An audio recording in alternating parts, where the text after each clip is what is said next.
Si on n'avait pas des soldats, il y en aurait bien plus de guerres. Qui nous défendrait? Salut, ici Capitaine Adam Horton du balado de l'Armée canadienne.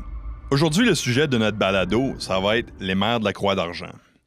Pour ceux qui ne savent pas, la Croix d'Argent, souvent appelée la Croix du Souvenir, est décernée aux mères et aux veuves des soldats canadiens qui sont morts durant leur service ou dont leur décès est attribuable à leur service.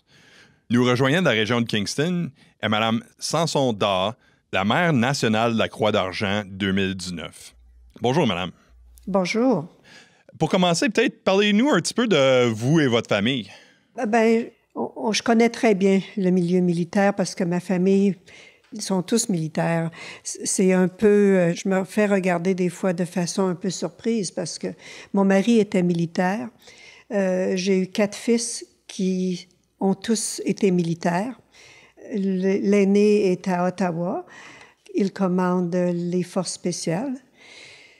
Le deuxième est un chirurgien de trauma à Vancouver, mais il est aussi militaire.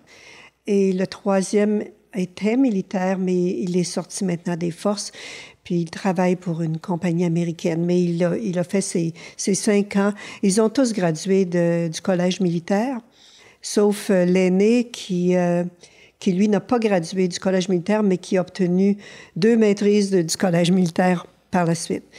Mon plus jeune fils, Matthew, est décédé en juillet 2007 lors d'une tournée en Afghanistan.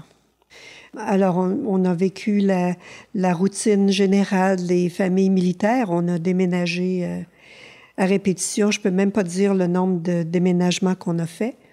Mais en fait, moi, j'ai trouvé que c'était une vie très intéressante. J'avais aucune idée de ce en quoi je m'embarquais quand j'ai commencé là-dedans. Mais j'ai beaucoup apprécié la vie militaire, un sens de communauté et de service à la population. Je ne peux pas penser à d'autres détails plus pertinents, mais si vous avez des questions, ça va me faire plaisir. Certainement. Ça, c'est pas que l'histoire. C'est pas mal incroyable que vous avez 4 fils, toi, dans le militaire. Oui. Puis tous avec PPCLI. Donc, tous des fantassins. C'est ça. Mais on manquait un peu d'originalité de ce côté-là. Ou peut-être il se laissait influencer. Mais mon mari n'était pas PPCLI, lui, il était ingénieur. Alors, il n'était pas dans ce régiment-là. Mais peut-être qu'ils ont été influencés l'un par l'autre. C'est difficile à dire. Oui. En ce moment, vous êtes la mère de la Croix d'Argent en 2019, ou depuis 2019, je devrais dire. Oui, c'est bien ça. Qu'est-ce que c'est être la mère de la Croix d'Argent? La Croix d'Argent, en général, c'est une médaille qui est donnée à la mère. Ça a été choisi comme ça du point de vue historique, d'un homme ou d'une femme qui est tué en action ou en mission. Alors, il y en a un grand nombre à travers le Canada parce que vous savez très bien qu'il y a beaucoup de soldats qui ont été tués, pas seulement des soldats de l'armée, mais Air Force et aussi la marine ou l'aviation, peu importe. Alors, on reçoit une médaille d'argent quand notre fils ou fille est décédé. Par la suite, on choisit, c'est sous contrôle du département des vétérans. Ils choisissent par année une personne qui va représenter toutes les récipiendaires de la Croix d'Argent. Et cette année, c'est moi qui ai été choisie. C'est quand même une responsabilité un peu. Quand on m'a demandé si je voulais le faire, j'étais un peu hésitante parce que ça veut dire que tu ouvres ta vie de famille privée un peu à l'œil public, puis c'est pas nécessairement quelque chose qu'on fait à la légère. Mais finalement, j'ai pensé que peut-être je pouvais donner un coup de main aux autres mères qui ont passé à travers les mêmes conditions que moi j'ai vécues. Et j'ai décidé d'accepter. Puis en fait, ça a été une très belle expérience, très enrichissante. Et vous avez dit que vous avez ouvert votre vie au public. Comment est-ce que ça tombe dans vos responsabilités comme mère nationale de la Croix d'Argent? Ben, je pense que c'est l'idée, en fait, de la Mère nationale de la Croix-d'Argent, c'est de donner aux autres personnes qui ont vécu la même tragédie que nous, on a vécu, essayer de leur donner un peu d'espoir, de leur dire qu'ils ne sont pas seuls et puis finalement, on passe à travers. Ça ne veut pas dire qu'on oublie, parce que quand on perd un enfant, on reste toujours... c'est un peu comme un amputé. Je veux dire, il nous manque un gros morceau. Puis ça reste toujours comme ça, mais disons qu'on s'habitue à vivre avec, mais on demeure une amputée. Et puis, mais de donner l'espoir aux autres, puis de dire de continuer, puis qu'on est un groupe de personnes dans le même bateau, si vous voulez. Alors, c'est dans cette optique-là que j'ai accepté de prendre le poste, de pouvoir aider un peu. Que direz-vous si vous avez un message à passer aux familles qui ont des enfants dans les forces ou que peut-être des familles que leurs enfants regardent à s'impliquer dans les forces? Quel message est-ce que vous direz à ces personnes-là? Moi, je leur dirais, si leur enfant a décidé de faire ce choix-là, bien, il faut l'encourager. Un militaire, c'est une profession noble. On est au service, puis on le voit constamment. Les militaires sont toujours là pour aider quand il y a quelque chose, une crise quelque part, que ce soit à l'étranger ou même ici au pays. Qu'est-ce qui s'est passé dernièrement avec la pandémie? Nos soldats plusieurs n'avaient même pas une formation là, élaborée pour ce poste-là, mais on leur a demandé, ils ont servi, puis ils ont fait un travail extraordinaire, même s'ils mettaient leur vie en danger, certainement leur santé, et avec des complications qui étaient même pas prévues des fois. Alors, ça prend beaucoup de courage. C'est sûr qu'il y a des dangers, mais il y a des dangers dans toutes sortes de professions aussi. Mais si quelqu'un fait quelque chose qu'il aime puis qu'il se sent utile, ben moi, je dis, vas-y, mon gars ou ma fille, tu sais. Puis j'ai jamais dit à mes enfants, vous ne ferez pas parce que moi, ça me rend inconfortable. C'est sûr que ça me rendait inconfortable quand mes fils sont tous allés en Afghanistan ou en Bosnie. Mais je voulais pas ajouter à leur préoccupation en disant « Oh mon Dieu, tu peux pas aller là, ça n'a pas de bon sens. » Ben non, il a pris la décision d'y aller. Ben je dis je pense à toi tous les jours, puis je suis avec toi, puis on va espérer que tout se passe pour le mieux. » Mais il faut pas décourager nos enfants d'embarquer dans une profession qui promet beaucoup puis qui est très utile à notre population puis à notre pays. Je trouve ça, peut-être pas coïncidence, mais qu'est-ce que vous avez dit, ça ressemble beaucoup à la conversation que j'ai eue avec ma mère quand je suis revenu de l'Afghanistan, puis on a parlé un petit peu. C'est justement ça qu'elle me disait, c'est qu'elle voulait pas vraiment que j'y aille, mais en même temps, elle comprenait qu'est-ce que ça voulait dire, puis elle voulait pas comme genre ajouter, puis aussi elle s'est dit un petit peu comme ben je peux pas te dire quoi faire parce que tu le ferais probablement de toute façon. Ben tout à fait, j'ai eu la même idée avec mes fils aussi, parce que c'est pas à nous, tu sais, quand vous arrivez à cet âge-là, vous êtes adulte, vous êtes capable de prendre vos propres décisions, mais non, fait que votre mère était bien avisée aussi. C'est ça. Les mères nous connaissent un peu, hein? Oui, c'est ça. Donc, c'est quoi un petit peu peut-être les défis, puis aussi, je sais pas si c'est avantage, mais les choses positives. Donc, les défis et les choses positives d'une vie dans une famille militaire. Bien, il y a des hauts et des bas, comme dans toute famille. Mais moi, ce que j'ai trouvé avantageux, c'est que ça ouvre l'esprit. Moi, comme j'ai dit, on a déménagé. Moi, j'ai vécu de la côte Est jusqu'à la côte Ouest. J'ai vécu de la Colombie-Britannique jusqu'au Nouveau-Brunswick, Nouvelle-Écosse, en passant par toutes les provinces, excepté Saskatchewan. Je pense que on n'est pas resté. Mais peu importe où tu es, tu te rends compte que les gens sont partout les mêmes, dans le sens que ils veulent être confortables, ils veulent que leurs enfants réussissent aussi bien ou mieux qu'eux.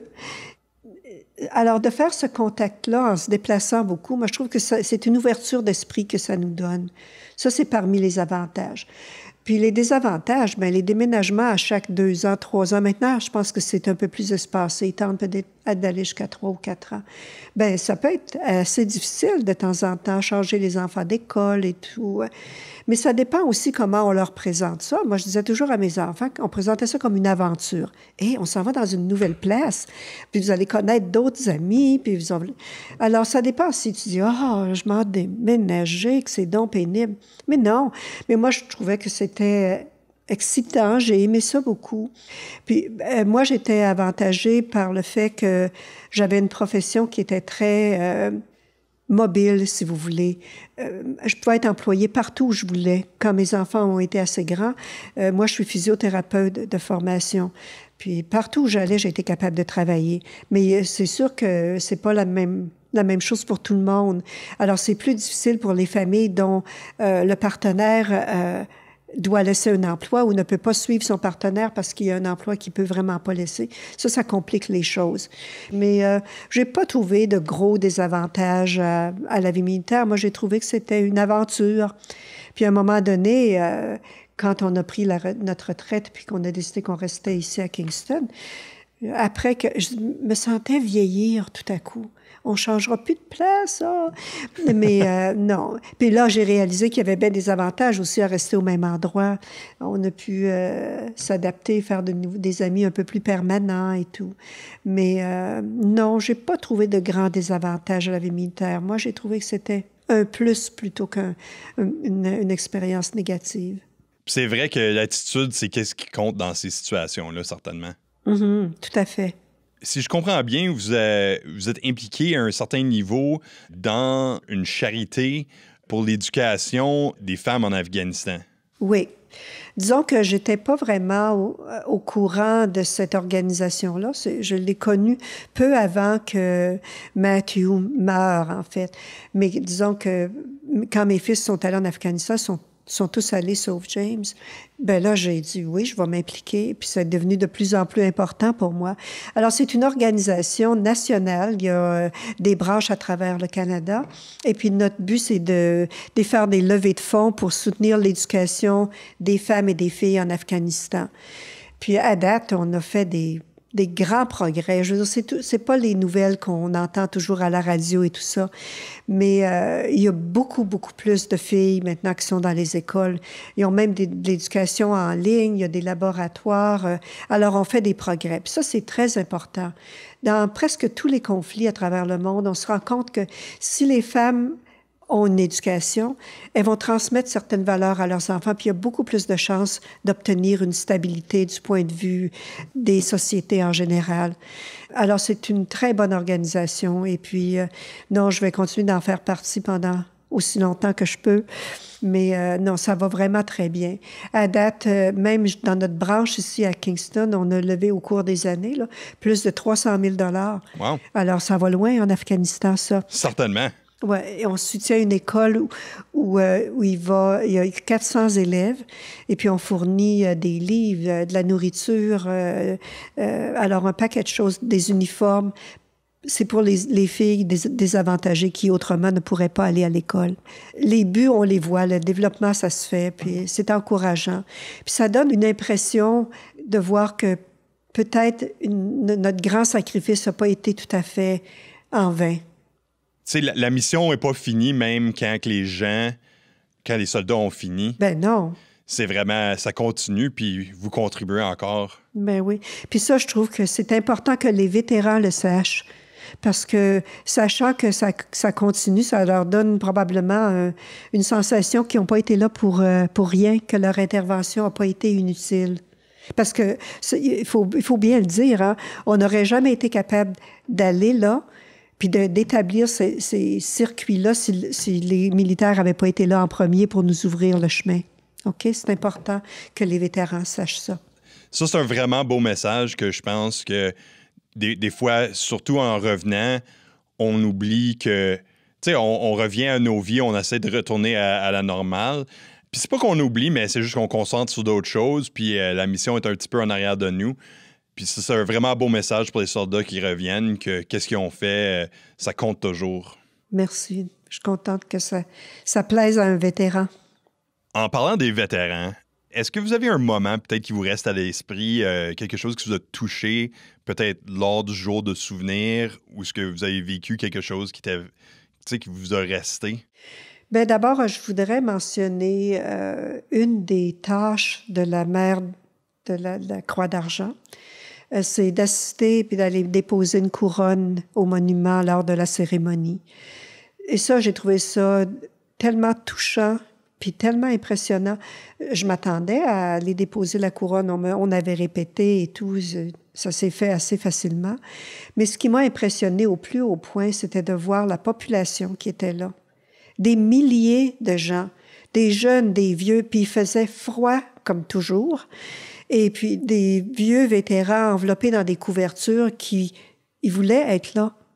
Mais ça c'est un testament de comment les gens apprécient la vie de militaire puis ce que les soldats ont fait et qui font encore.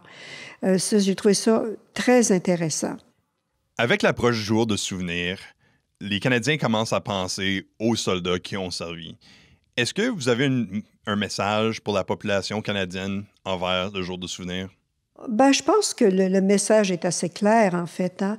Je pense que les gens, la population civile, ben, c'est un peu comme quand les militaires reviennent d'une mission. Ils ont la tendance à oublier, mettre ça de côté un peu.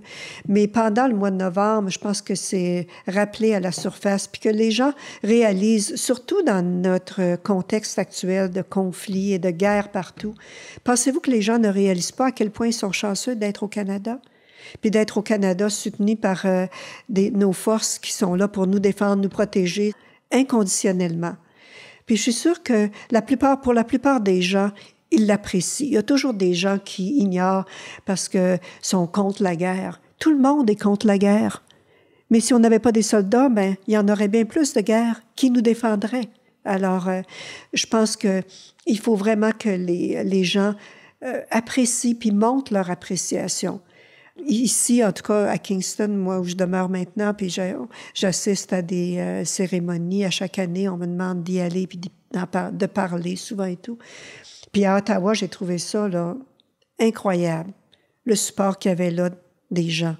Et puis, ce qu'on ne peut pas négliger ou croire que les civils ne réalisent pas le sacrifice que les militaires ont fait au cours des années.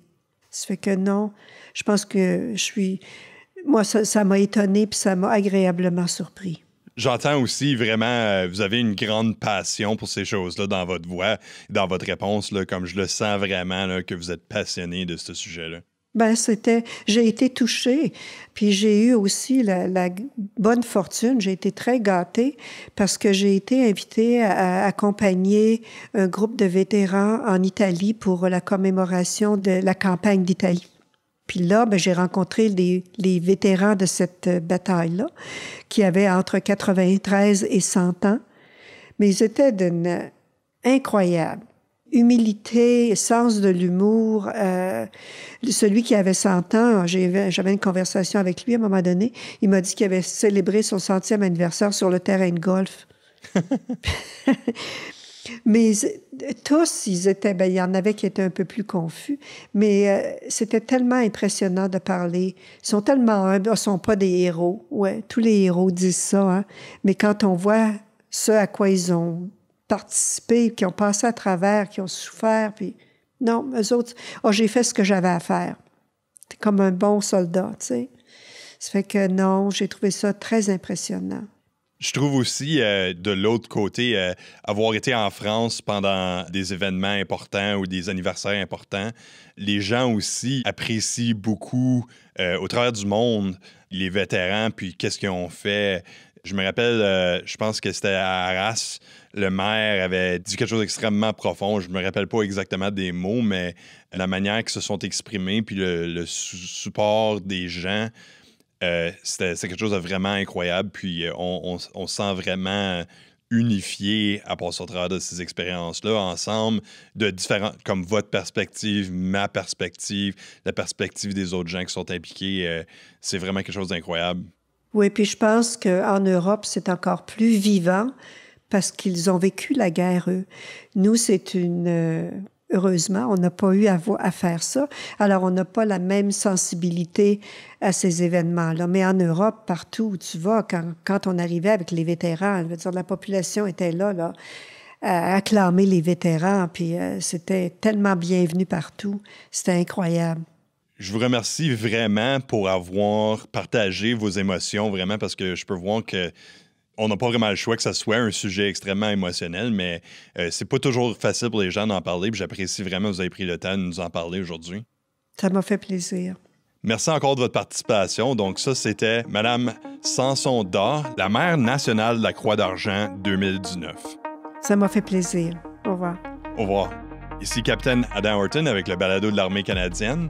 Et comme d'habitude, n'oubliez pas de vous inscrire, de nous suivre et aussi l'Armée canadienne sur les médias sociaux, Facebook, Instagram, Twitter et YouTube. Comme d'habitude, prenez soin de vous.